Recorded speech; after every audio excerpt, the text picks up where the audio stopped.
누리시길 바랍니다. 네, 귀한 시간에 부족한 사람인데 이제 설교를 봉사할 수 있도록 이렇게 부르셔서 감사의 말씀을 드립니다. 에스겔 34장 말씀은 선지자 에스겔이 여호야긴 왕 5년 차에 포로로 끌려가서 하나님 말씀을 전했던 선지자였습니다. 원래 제사장이었고 또 선지자이기도 했죠.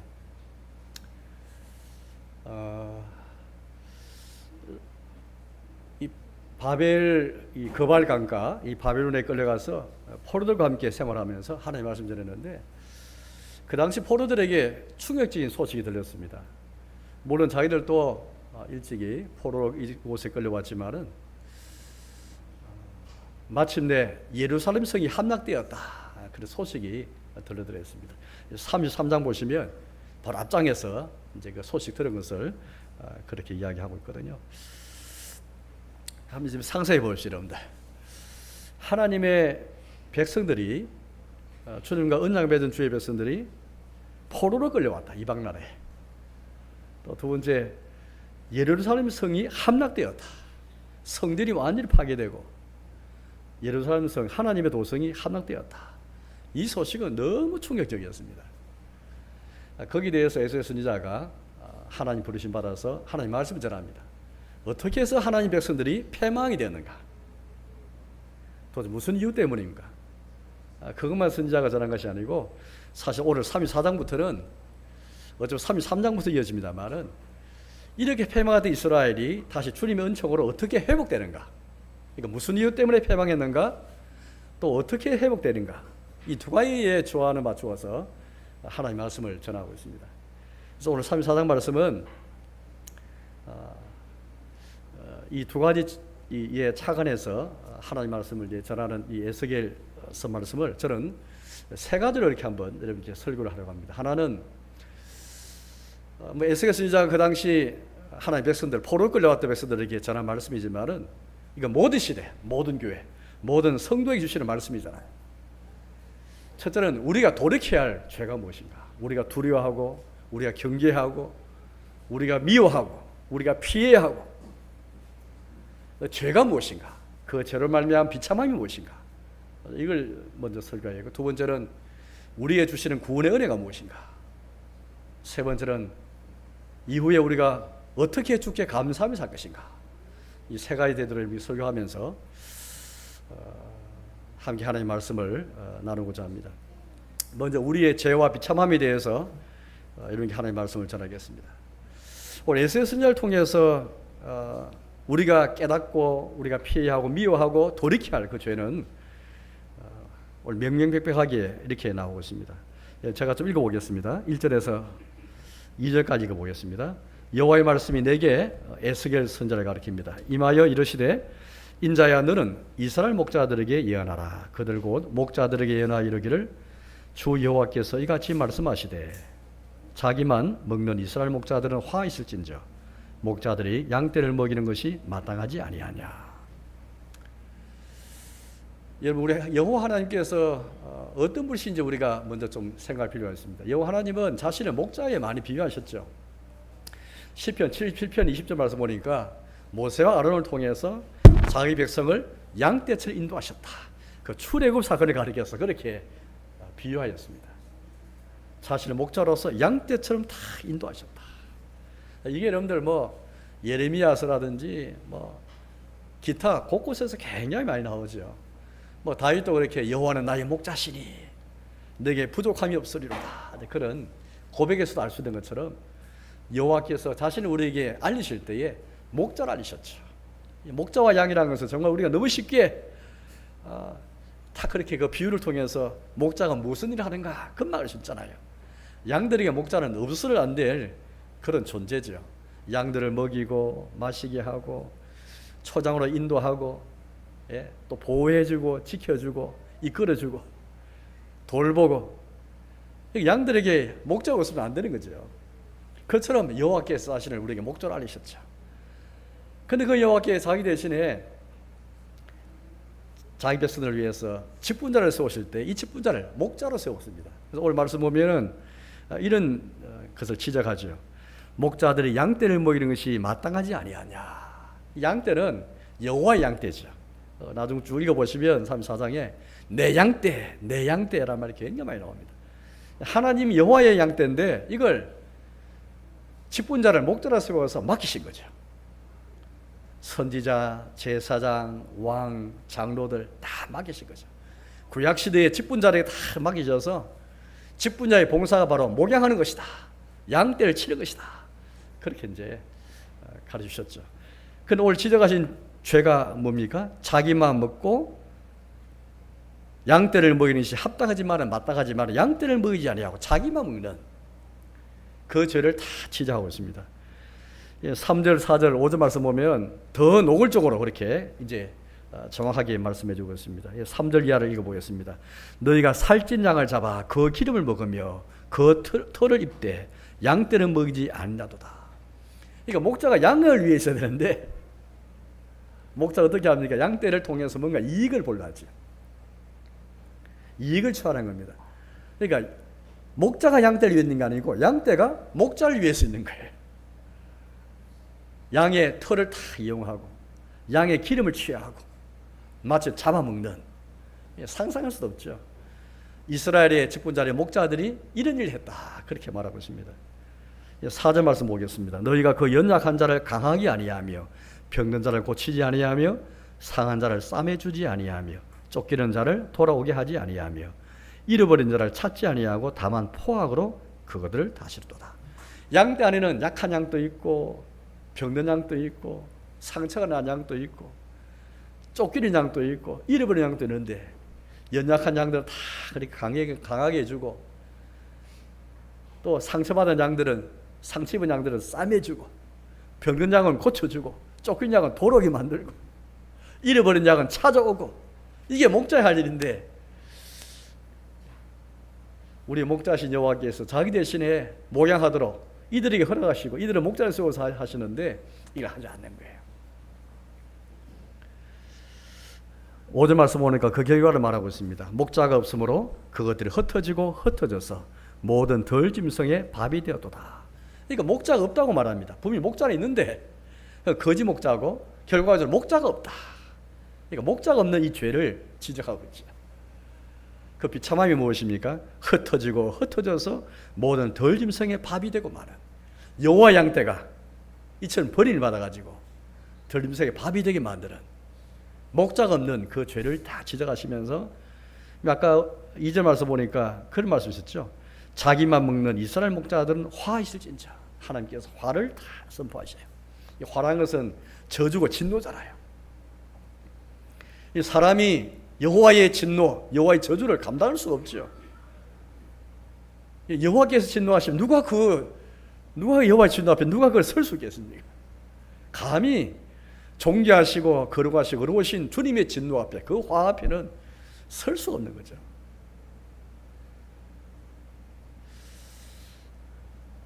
예수님께서 당시에 화하실진저라고 말씀하시면서 그 당시에 종교 지도자들인 바리새인들에게 비슷한 것을 말씀하신 적이 있습니다. 이 바리새인들은 어떤 사람들이었습니까? 산드레는 공회, 하나님이 세우신 7위의 공회의 한 부분을 차지하면서 장로들과 율법학자들과 더불어서 그렇게 이제 공회를 구성했는데 이들은 하나님 법을 연구하고 또 잘 지키기 위해서 이렇게 애쓰는 사람들인데 그런데 이게 뭐가 잘못돼가지고 어떻게 합니까? 천국을 가로막고 천국을 막아버린 자들이었고 예수님 그렇게 비판하시 마태복음 23장에서 자기도 천국에 들어가려고 하지도 않고 들어가는 자를 막아버리는 얼마나 주님께서 신랄에 이렇게 정죄하신지 모릅니다. 오늘 이스라엘 이 거짓 목자들에 대해 주시는 말씀이나 예수님 당시에 예수님께서 목자이신 예수님께 주신 그 말씀을 보면 비슷하죠. 이게 에스겔 당시뿐 아니라 예수님 당시뿐 아니라 500년 전에 지난주에 우리가 종교개혁 주일이었고 SFC 주일이었는데 1538년도에 1538년도 하니까 벌써 한 500년 전이 됐잖아요. 그때 하나님께서 은혜 주셔서 하나님 사람을 일으켜가지고 교회를 개혁하게 하시는데 그 중에 한 사람이 부스라는 사람이 있습니다. 칼빈의 스승이면서 또 친구가 되죠. 나이는 칼빈에게 아버지 같은 나이가 많은데 친구 좀 지낸 부스라는 사람이 있습니다. 이 부스라는 사람이 칼빈이 목회한 제네바에서 좀 떨어졌는데 스트라스부르라는 곳이 있는데 이곳에서 목회를 했죠. 칼빈이 제네바에서 목회하다가 3년 목회하다가 추방되지 않습니까? 추방되어서 스트라스부르를 가서 이제 부스를 만나서 함께 굉장히 교제도 많이 하고 많은 걸 배우게 됩니다. 그중 한 가지 뭘 배웠냐니까 부스라는 사람이 1938년도에 책을 하나 씁니다. 참된 목양. 참된 목양. 아주 그 두껍지도 않은 책인데 그 책은 바로 에스겔 34장 말씀을 가지고 해설한 책이에요. 그 당시 종교개혁 교회가 일어났던 그 당시 교회는 목자가 없었습니다. 이 아시는 것처럼 천주교의 실상을 우리가 잘 알 거예요.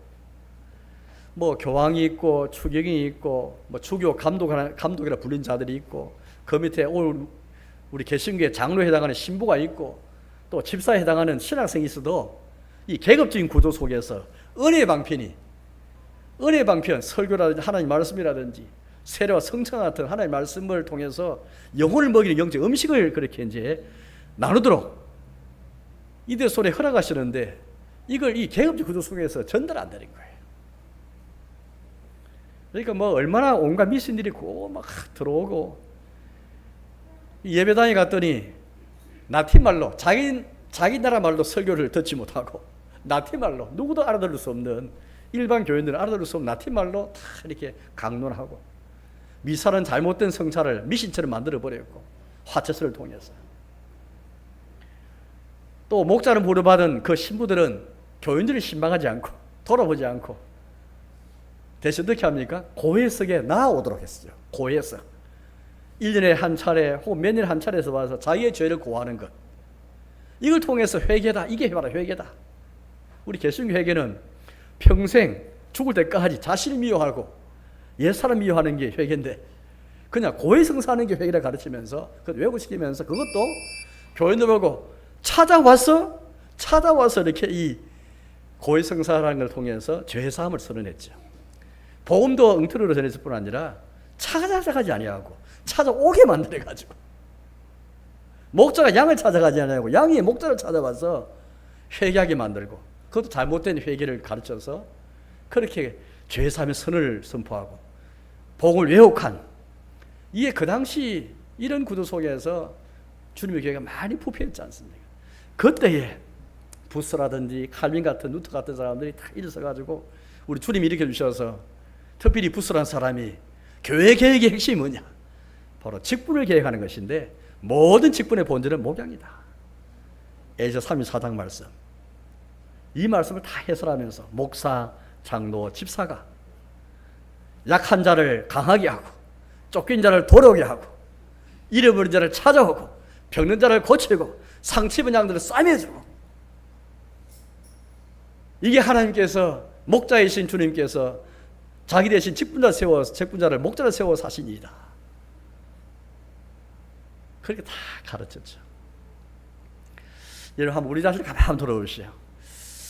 하나님께서 이처럼 오늘 이 시대 교회에도 주께서 직분자를 목자를 세워가지고 이 목양을 하시는데 우리 교회를 가만히 돌아보면 거의 목양의 일들은 목사에게 다 맡겨버리고 아니면 권사님들한테 맡겨버리고 구역자나 권사님들한테 맡겨버리고 여자 교역자한테 맡겨버리고 다음 장로님이나 집사님들은 주로 행정을 좀 많이 하고 주로 장로님들은 행정을 많이 하고 오늘 교회도 오면 행사에 많이 치우치고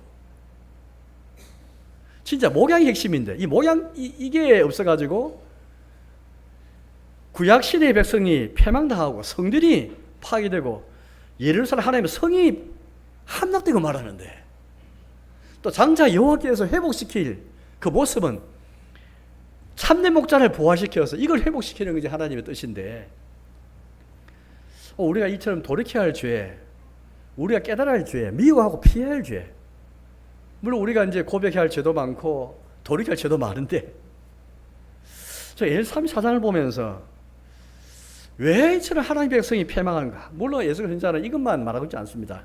앞에 읽어보시면 첫째로 우상숭배, 가장한 일을 섬긴 것, 이걸 제일 지적하고, 두 번째는 이방 백성보다 너희가 더 악하고, 하나님 백성이 이방인보다 더 악한 거예요. 여호와의 규례를 그들보다 더 버리고 여호와 윤리를 버린 거, 이걸 이야기합니다. 얼마나 교회가 타락했는지, 이방인 교회 안 나오는 사람보다 더 악하고 더 여호와의 규례를 버리고 폐역한 그 모습을 해놓고 그 다음에 세 번째가 이거예요. 이스라엘에 참된 목자가 없다. 목자가 없어서 양들이 흩어져서 덜림성의 밥이 되었다. 이게 여호와께서 자기 백성을 향하신 가장 큰 뜻인데 불구하고, 우리 가만 돌아보면 이 목양 외에 너무 우리가 2차적이고 3차적이고 주변의 것도 너무 많이 하는 것 같아요. 저는 부산의 호산나 교회의 최영렬 목사님이 그 교회에 장로는 다 목양 장로인데 너무 사역과 너무 그렇게 행정 키우치니까 목양 장로라는 걸 채웠잖아요. 그 이유가 뭐겠습니까? 하도 장로님들이 이게 목양 안 하고, 원래 다 목양 장로인데 작용을 하면, 목사만 목자가 아니고 장로도 다 목양하는 사람들인데 집사도 마찬가지고 그냥 목양 장로 세운 거예요. 주변에 우리가 보면 가정교회 하는 교회가 많죠. 가정교회는 구역이라 부르지 않고 그냥 뭐 목장이라 부르고, 구역장이 가리켜서 또 목자라 부르기도 하고, 목동, 뭐 목녀, 뭐 이런 말도 쓰는데, 저는 가만히 생각해봐서 왜 그런 일이 생겨날까?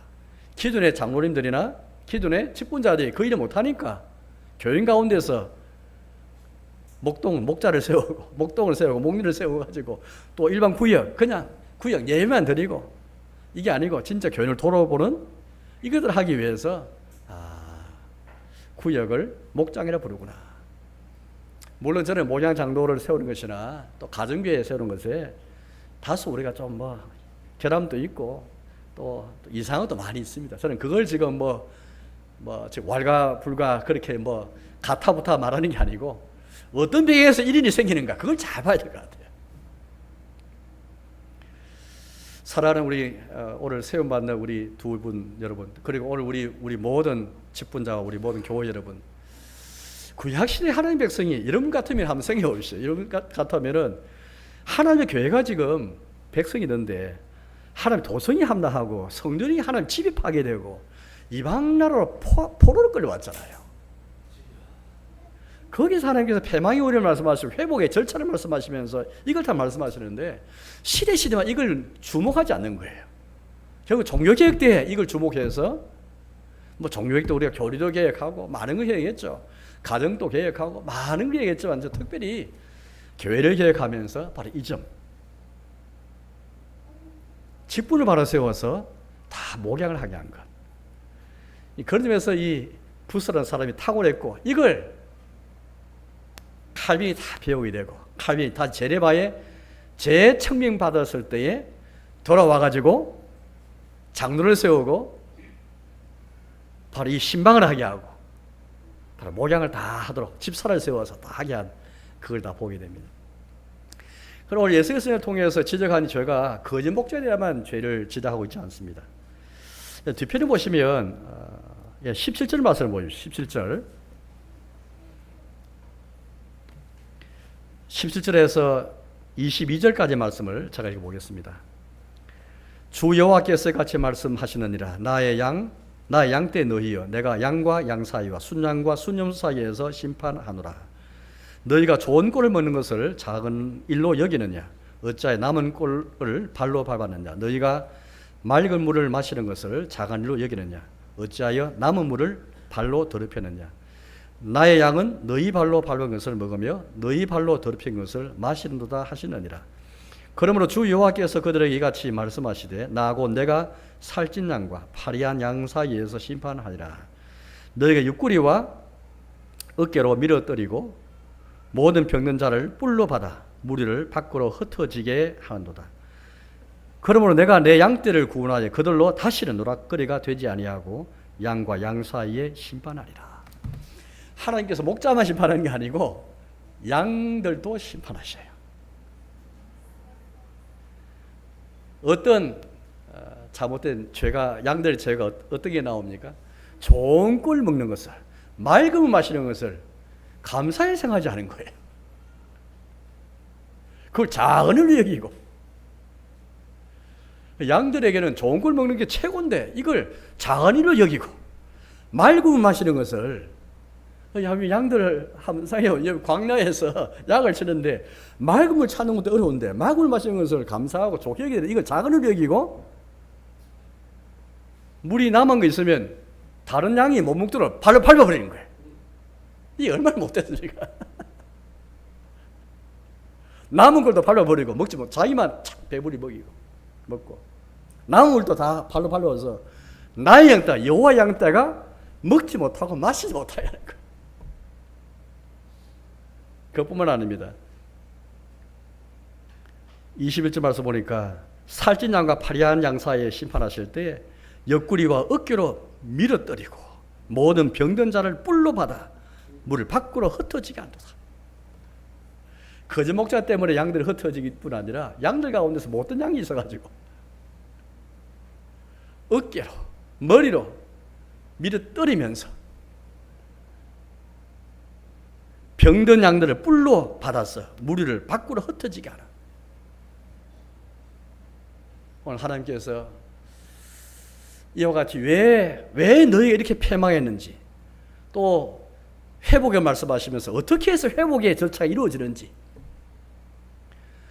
우리 가끔 우리 개혁이라는 말이 씁니다만은 우리 감정도 쓸 게 아니고 개혁 이전에 어떻게 해서 이 계약으로 치닫게 되었는가, 이 계약의 과정을 잘 살펴야 될 것 같고, 또 어떻게 해서 이 계획의 과정으로 나아가는가, 이걸 좀 잘 차분하게 한번 살펴야 될 것 같아요.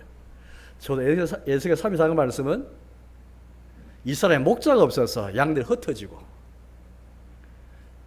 우상숭배는 물론이고 이방인과 더 악행을 저질러서도 물론이겠지만은 이스라엘 참 목자가 없어서 흩어지고 흩어져서 저도 찾는 자가 없고 들림성의 밥이 되고, 이런 죄와 비참함을 말씀하실 뿐 아니라 못된 양들 때문에 양들 흩어진, 이게 다 하나님께서 말씀하시네요. 이게 우리가 돌이켜야 하고, 우리가 경계하고 무서워하고 우리가 두려워하고 우리가 피할 바른 그런 죄입니다. 혹시 우리에게는 없을까요? 우리 교회에는 없을까요? 이 죄와 비참함을 먼저 한번 여러분께 설교했습니다. 두 번째는 구원의 은혜에 대해서 설교를 하려고 합니다. 이런 비참함과 저주에 대해서 여호와께서 구원의 은혜를 베푸시죠. 여호와께서 말씀하십니다. 내가 이 양들의 목자가 되어주겠다. 11절 말씀 보십시오. 11절입니다. 주 여호와께서 같이 말씀하시느니라. 나 곧 내가 내 양을 찾고 찾되. 13절 말씀 보니까 내가 그것들을 만민 가운데서 끌어내며 여러 백성 가운데서 모아 그 본토를 데리고 가서 이스라엘 산 위에와 시냇가에와 그 땅 모든 거주지에서 먹이되. 15절 말씀 보니까 내가 친히 내 양의 목자가 되어 그것들을 누워 있게 할지라. 주 여호와의 말씀이라. 여호와께서 이제 친히 목자가 되시겠다 말씀하신 거예요. 그러시면서 이미 일찍이 다윗에게 약속하신 언약을 다시 한번 말씀하셔요. 23절 24절 말씀입니다. 내가 한 목자를 그들을 위해 세워 먹이게 하리니 그는 내 종 다윗이라. 그가 그들을 먹이고 그들의 목자가 될지라. 나 여호와는 그들의 하나님이 되고 내 종 다윗은 그들 중에 왕이 되리라. 나 여호와의 말이라. 예, 여호와께서는 일찍이 다윗을 통해서 그리스도를 약속하시고 그리스도를 통해 다스릴 그 나라를, 영원한 나라를 주시기로 언약하시고 약속하셨잖아요. 이 시점에서 다시 주님께서 내가 친히 내 목자가 되게 해주겠다. 내가 너희 가운데 한 목자를 세워서 나의 종 다윗의 후손을 세워서 일을 하게 하겠다. 그래 말씀하시죠. 마침내 우리 구주 예수님께서, 그리스도이신 예수님께서 이 땅에 오실 때 목자로 오셨잖아요. 마태복음 9장 말씀 보니까 우리 예수님께서 자기에게 나오는 무리들을 가리켜서 목자 없는 양처럼 다 이렇게 참 먹이시고 그를 불쌍히 여기시면서 목자 없는 양같이 고생하고 기진함이라. 이 목자 없는 양 얼마나 불쌍합니까? 고생하고 기진한 우리 상상만 해도 벌써 느끼시잖아요. 예수님께 나오는 그 무리를 보시면서 예수님이 참 불쌍한 마음을 가지신 이유가 바로 이것 때문이었습니다. 목잠 양처럼 헤매고 헤매면서 고생하고 기전하는 예수님의 사역은 다른 게 아니었죠. 에리스 선지자가 그렇게 책망하고 또 회복을 말씀하실 때에 연약한 자를 강하게 하고 잃은 자를 찾아오고 상한 자를 싸매어주고 병든 자를 고치고 일을 다 많이 하셨죠. 예전에 마태복음 18장 볼 때마다 그걸 많이 느낍니다. 이런 양의 비유가 누가복음 15장에 나오잖아요. 그런데 마태는 자기 복음서 기록할 때에 마태복음 18장에 기록하고 있습니다. 마태복음 18장 말씀 보시면 처음에는 소자에 관한 말씀이 다 나오죠. 소자 하나에 한 것이 곧 네개 한 것이다. 그 다음에 이런 양 비유를 다시 한번 조금 말씀하시면서 한 마리 양을 찾으러 목자가 다니시는 것을 말씀하시죠. 그 다음에 나오는 말씀이 너희 가운데 범죄한 사람이 있거든. 너가 그 사람과 상대하여 권하고 그러도 듣지 않으면 정의를 세워서 또 권면하고 그러도 듣지 않으면 교회에 말하라. 교회 말도 듣지 않거든 이방인과 세례친 여기라 하시면서 천국 열쇠를 딱 말씀하세요. 허리 이 말씀은 교회의 징계, 권정에 관한 말씀이잖아요. 권정에 관한 말씀은 우리가 흔히 생각할 때 야 이거는 벌 주고 책망하고 징계하는 생각하는데 마태복음 18장 전체 맥락 속에서 이 권정의 말씀 이 프로세스 그냥 곧장 이방인처럼 세례좀 여기는 게 아니고 내가 먼저 찾아가서 구별하고 안 되면 정인 세워 또 찾아가고 안 되면 그때 비로소 이 교회 이 치료를 가르치죠. 당에 말하라 그 말씀인데 이 프로세스도 물론 얼마나 이 범죄한 영혼을 보호하기 위한 말씀일 뿐 아니라 누가복음 15장과 달리 이 맥락 속에서 이런 양의 비유를 딱 위치시켜 가지고 한 사람이 범죄한 것을 지키는 것은 이런 양을 찾는 것이다. 이게 권정의 의미고 그래서 권정은 바로 목양이다. 참 마틴 부스가 이 324장 말씀을 인용하면서 마태 18장 인용하면서 이게 권정인데 이 권정은 다른 말인 바로 목양이다. 저는 이게 바로 종교개혁이었구나. 종교개혁은 다른 게 아니었습니다. 목양을 다시 회복하고 권정의 의미가 무엇인지 권정은 결국 연약한 사람을 강하게 하고 상처받은 사람을 싸매주고 병든 자를 고치고 잃어버린 자를 찾아오고 쫓긴 자를 되찾아오는 것 이게 바로 권정인데 이게 바로 목양이다. 예수님이 하신 일이 바로 이런 일이었죠. 우리 하신 것처럼 예수님이 마침내 어디 가셨죠? 목자이시지만은 어린 양으로서 세상 모든 죄를 지고 가는 하나님 어린 양으로서 우리의 잘못 때문에 우리가 받을 그 저주와 화와 하나님의 형벌을 예수님께서 대신 다 받으셔서 양들을 위해서 나는 목숨을 버리노라. 양들을 위해서 목숨 버리는 목자.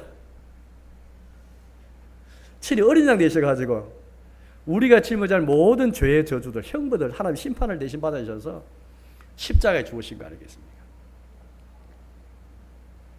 예수님 자신은 참된 목자가 걸어가는 길이 무엇인가 보여줄 뿐 아니라 목자의 길은 양들을 위해서 목숨을 버리는 것이다. 이건 명확하게 보여주셨죠. 이걸 위해서 목자이시면서도 어린 양이 되셨죠. 그 예수님 부활하시고 성천하셔서 하나님 보좌 올라가셔가지고 이제 새 언약 시대에 직분자를 다시 보내주셨죠. 선물로 선사하셨죠. 그 새 언약 시대 직분자가 다른 말인 바로 목자들이었죠. 첫째 목사가 당연히 목자죠. 에베소 4장 11절에서 보니까 목사와 교사라시고 이 목사는 바로 목자를 가리키죠. 장로에서 목자죠. 사도행 20장 28절 말씀 보면 흔히 우리가 장로님에 대해서 우리가 교훈을 받을 때 이 말씀 많이 인용하는데요. 내가 너희를 장로를 감독자라 세워서 이 보면 하나님의 교회를 전에 개역 성경은 치게 하시느니라. 지금 성경은 보살피게 하시느니라. 전에 친다는 말이 더 정확한 말인데, 그래서 보살피는 말로 뭐 번역해도 좀 낫긴 낫으나 말은, 이 친다는 말이 바로 아까 목사는 동명사고, 이거 동사예요. 양떼를 먹이게 하셨다, 양떼를 치게 하셨다, 그 말씀. 친다는 말은 지팡이를 치는 게 아니고 양떼를 친다, 그 친다의 뜻으로서 하나님의 피 흘려 사신 교회를 치게 하셨다. 예수님께서 부활하신 다음에 베드로에게 말씀하셨죠. 내 양떼를 먹이라, 내 양떼를 치라. 치라 하기도 하시고 먹이라 하기도 하시는데 단어가 좀 다릅니다. 그때 치라 하셨을 때에 이 단어가 바로 사도 20장 28절 장로들이 하신 말씀이죠. 목사는 당연히 목양하는 목자죠. 뿐 아니라 장로도 역시 감독할 감독자일 뿐 아니라 감독이라는 말 자체가 원래 보살핀다, 감시한다는 말이 아니고, 감독은 잘 보살핀다는, 돌본다는 말인데요. 그런데 이 장로이면서 감독인 자들에게 하나님께서 피로 사신 교회를 양떼를 먹이 하셨다, 이 동사를 딱 사용하는 거 보면 장로의 직무 역시 이거는 목자가 아니구나, 이게 바로 목양이구나. 이걸 늦었지만은 그래도 부산 호산나교회 최홍림 목사님 잘 발견했고, 가정교회가 뭐 잘못한 건 많고 했지만 그래도 이게 원래 장로님이 하실 일을 막 못하니까 그냥 그나마 대안을 해가지고 일반 교인을 세워가지고 목양하게 한 것, 막 엉터리가 많지만 그래도 뭔가 이걸 좀 깨달아가는구나 라는 생각을 하게 되는 것입니다. 그럼 집사는 그러면 목양하는 사람 아닌가? 집사는 더 명확하게 목양하는 사람이지. 왜? 목사와 양은 영적인 방식으로 목양하는 사람이지만은 집사는 물질적인 눈에 보이는 방식으로, 눈에 보이는 물질을 가지고, 눈에 보이는 것을 가지고 사람을 찾아가서 돌보고 목양하는 거잖아요. 방식만 다를 뿐 본질은 다 항돈 직원 이전에 항돈 직무가 있는데, 항돈 직무의 성격은 전부 다 바로 사실 목양이죠. 우리 주 예수님께서 자신이 먼저 목자이시면서 참된 우리의 목자의 본을 보여주셔서 목숨을 버리는 이 본, 또 자신이 걸어가신 목양의 길이 어떤 것인지 잘 보이셨고, 우리의 죄를 위해서 어린 양으로서 우리의 죄를 다 속량하실 뿐 아니라 다시 새 언약 시대의 교회가 목양하는 교회가 되기 위해서 목양하는 목사, 장로, 주사를 다 세우게 하셨죠. 이게 구원의 은혜 아닙니까?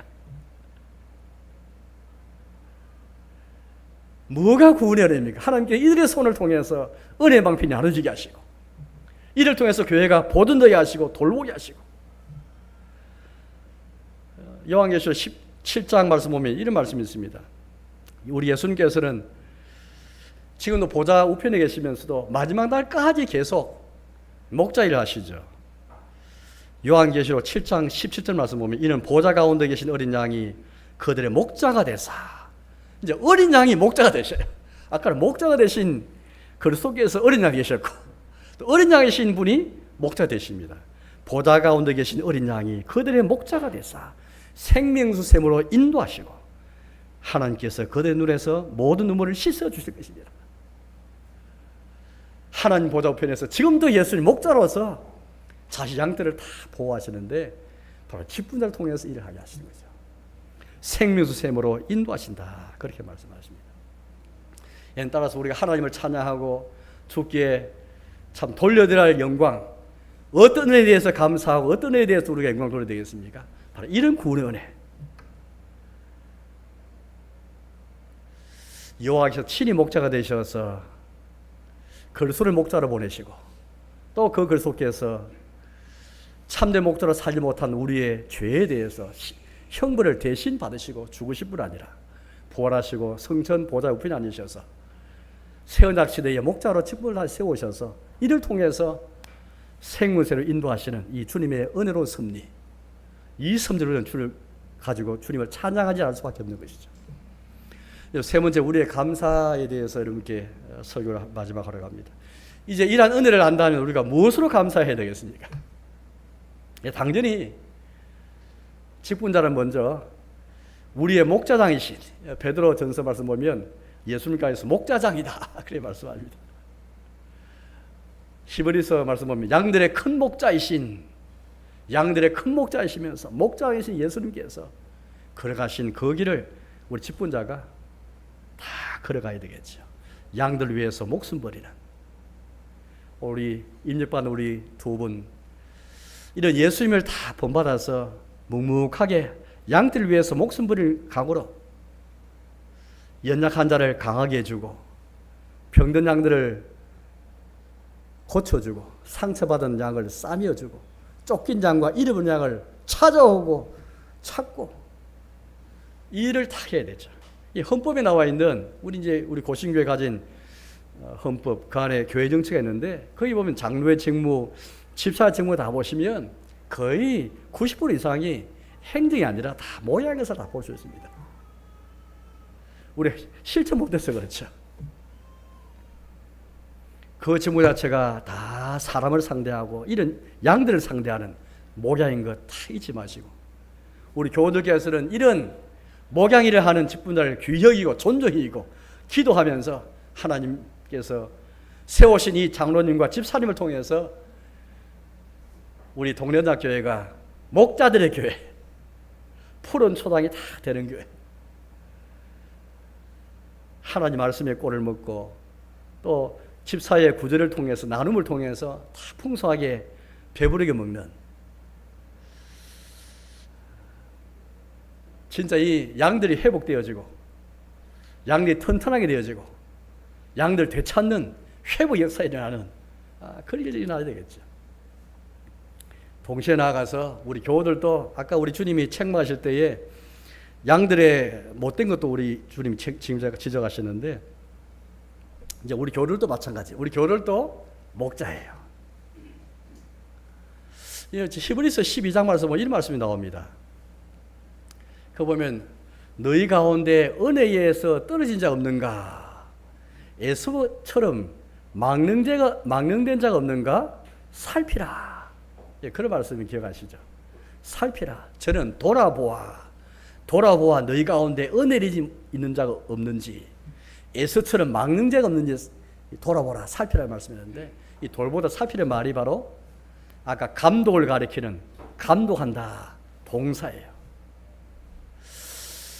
여러분 신약성에 보면 서로 위로하라, 서로 기도하라, 서로 용납하라, 서로 붙잡아주라, 서로 격려하라, 서로 권하라, 이 서로에 대한 그 의무에 관한 말씀을 많이 보게 되잖아요. 저는 그걸 보면서 직분자가 목자가 아니고 양도 목자의 기능을 하구나. 아니 좀 더 근본으로 보면 신자도 우리가 신앙고백서를 따라서 제사장과 왕과 선자의 직분을 갖고 있는데, 이거는 모든 신자라면 갖고 있는 일반 직분이잖아요. 일반 직분을 가진 신자로서 당연히 서로 권하고 서로 돌아보고 서로 살피고, 이게 여러분들 이 목자의 기능이잖아요. 직분자만 목양하는 게 아니고 목사님만 목양하는 게 아니고 모든 교인들이 서로 돌아오면서 서로 살피면서 혹시 우리 가운데 은혜에서 머린 자가 없는가, 에스처럼 막는 자가 없는가 돌아보는 것, 이게 목양의 기능인데, 그런 점에서 모든 주님의 교회는 목자들의 교회죠. 이제 말씀에 들어가겠습니다. 이 시대에 우리가 하나님께서 우리 교회를 향한 그 말씀이 한번 길을 기울여야 되겠습니다. 우리가 돌이켜야 할 죄가 뭔가, 우리가 심각하게 한번 피하고 미워하고 무리할 죄가 없는가, 경계할 죄가 없는가. 에스겔 당대뿐 아니라 종교의 시대뿐 아니라 이 시대 한번 돌아봐야 되겠습니다. 그래 불구하고 우리 주님의 은혜가 뭔가, 구원하신 은혜가 뭔가, 여호와께서 우리 목자 되신 것, 목자이신 그리스도를 우리에게 보내주셔서 목숨까지도 버리신 그 목자, 어린 양 되실 뿐 아니라 목자로서 생명수의 샘까지 인도하실 그 목자이신 예수 그리스도, 직분자를 세우셔 일을 하게 하실 우리 예수님, 참 구원의 은혜죠. 이런 은혜 안다면, 우리의 죄를 알고 이 은혜를 안다면 구약시대의 거짓 목자처럼 그냥 건성적으로 그렇게 하는 봉사가 아니라 이렇게 목자인 예수님이 목숨 버릴 정도로 어린 양이 되셔서 십자가에 우리의 죄와 우리의 형벌을 다 짊어지시고 죽으신 예수님이시라면, 속량하신 예수님이라면, 이 은혜가 얼마나 큰 것을 안다면 집부자 그냥 그렇게 그냥 봉사해야 되겠습니까? 그냥 행정만 하고, 그냥 행사만 하고, 행정도 필요하고 행사도 필요하지만은 핵심은 교회에 있는 하나님의 양떼, 하나님의 양떼잖아요. 설사 교회 안에 권정이 있고 교회 안에 이런저런 일이 있다 할지라도 이 모든 통해서 결국에는 행사를 위한 행사가 아니고, 행정을 위한 행정이 아니고, 행사를 할지라도 목양을 위한 행사, 목양을 위한 행정, 주님의 양떼가 더 강하게 되고 견고하게 되고 회복이 되는 이 역사를 우리가 봐야 안 되겠습니까?